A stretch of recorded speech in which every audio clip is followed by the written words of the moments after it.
সম্প্রতি নেট দুনিয়ায় আলোচনার অন্যতম একটি বিষয় তাহসান খান। কণ্ঠশিল্পী তাহসান খান দীর্ঘদিন যাবৎ বাংলাদেশের চলচ্চিত্র অঙ্গনে বেশ ভূমিকা রাখলেও ইতিমধ্যে তিনি ঘোষণা দিয়েছেন তিনি চলচ্চিত্র অঙ্গনে আর থাকবেন না, এমনকি তিনি সোশ্যাল মিডিয়ায় থাকবেন না। তবে এ নিয়ে পক্ষে বিপক্ষে নানান রকম কথা উঠছে। বিশেষ করে সাধারণ মানুষ এবং আলেম সমাজ তার এই দিকটা খুবই পজিটিভভাবে নিয়ে তাকে প্রশংসায় ভাসছে। অন্যদিকে চলচ্চিত্র অঙ্গনের বিভিন্ন মডেল, নায়ক, নায়িকা এবং কণ্ঠশিল্পী এ নিয়ে বিভিন্ন মিশ্র প্রতিক্রিয়া জানাইছে। যেখানে দেখা গেছে বিশেষ করে জুলাই আন্দোলনের সময় আলো আসবে গ্রুপের সোহানা সাবা এবং অরুণা বিশ্বাস তারা খুবই কুরুচিকারপূর্ণ কিছু মন্তব্য করছে। তাকে বেসুরা গলায় কে এত গান গাইতে বলছে, এটাই তো তিনি বড় পাপ করছে। এবং অন্য যখন তার ফেসবুকে পোস্ট করছে যে বাবার কুচি বউ নিয়ে জলকুলি দেখার তৌফিক দান করুন।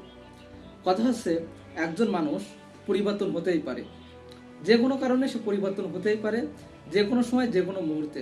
তবে সঙ্গীত অঙ্কনে যেভাবে দেখানো হচ্ছে যে তাহসান খান খুব বড় একটি ভুল করছে। তাহসান খান সঙ্গীত অঙ্গনকে ডিমোটিভেট করছে, বা সঙ্গীত অঙ্গন বা গান গাওয়া খুবই ভালো এবং খুব পবিত্র পেশা, সেখানে তাহসান খান এমন পরিবর্তনের ঘোষণা দিয়ে তিনি সঙ্গীত অঙ্গনকে অপমান করছে। তো ব্যক্তির কাছে কোনটা সঠিক এবং কোনটা বেসঠিক সেটা একান্তই তার ব্যক্তিগত ব্যাপার বা তার ধর্মীয় কালচারের ব্যাপার। তবে বাংলাদেশে বিশেষ করে সঙ্গীত অঙ্গন বা চলচ্চিত্র মডেল এখানে যারা সাধারণত প্রতিনিধিত্ব করে সাধারণত সব বাংলাদেশি কালচার বা বাংলাদেশি হিজিমনির বিপক্ষে। তারা সব সাধারণত অন্য কোনো দেশ বা অন্য কোনো সংস্কৃতি বাংলাদেশে ঢোকানোর একটা অন্যরকম চেষ্টা করে, বা ম্যাক্সিমাম সব পেইড এজেন্ট।